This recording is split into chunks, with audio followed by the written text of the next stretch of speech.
সম্মানিত উপস্থিতি, আমি আপনাদের সামনে সূরাতুল ফুরকানের একটা আয়াত তেলাওয়াত করেছি। সূরাতুল ফুরকান থেকে আমি আপনাদের সামনে কিছু কথা বলবো ইনশাআল্লাহ। আল্লাহ যদি তৌফিক দান করেন, সময় সংক্ষেপ কয়েকটা পয়েন্ট আমি আপনাদের সামনে তুলে ধরবো।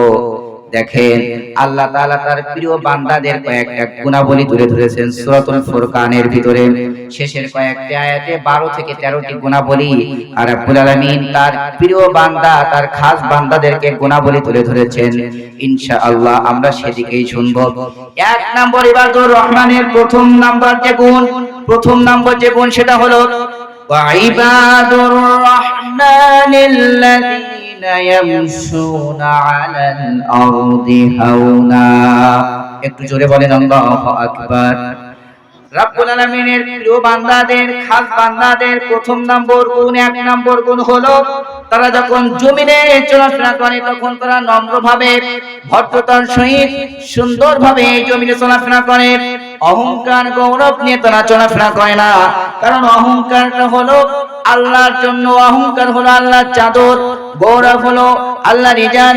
কোন ব্যক্তি যদি অহংকার করে, গৌরব করে, রব্বুল আলামিন বলছেন তাকে আমি জাহান্নামে দেব। একটু জোরে বলেন না নাউযুবিল্লাহ।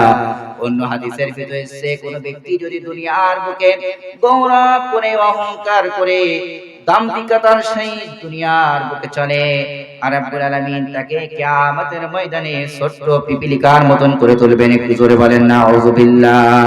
কারণ এই বান্দা তো অহংকার করতে পারে না, বান্দার জন্য অহংকার মানানসই নাই, বান্দা অহংকার করার যোগ্যতা নাই।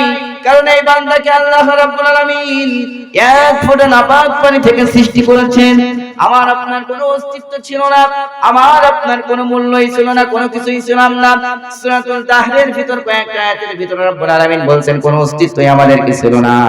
যেই মহান রব্বুল আলামিন আমাকে আপনাকে এক ফোঁটা নাপাক পানি থেকে সৃষ্টি করেছেন, একমাত্র অহংকার করতে পারেন তিনি। দুনিয়ার মানুষ অহংকার করতে পারে না। কথা বলেন ঠিক কিনা? অতএব রহমানের বান্দাদের প্রথম নম্বর গুণ হলো তারা দুনিয়াতে যখন চলাফেরা করবে তখন ভদ্রতার সহিত, সুন্দরভাবে, অহংকার বাদে, গৌরব বাদে তারা দুনিয়ার বুকে চলাফেরা করবে। ইবাদুর রহমান আল্লাহ তাআলার প্রিয় বান্দাদের প্রথম নম্বর গুণ। এর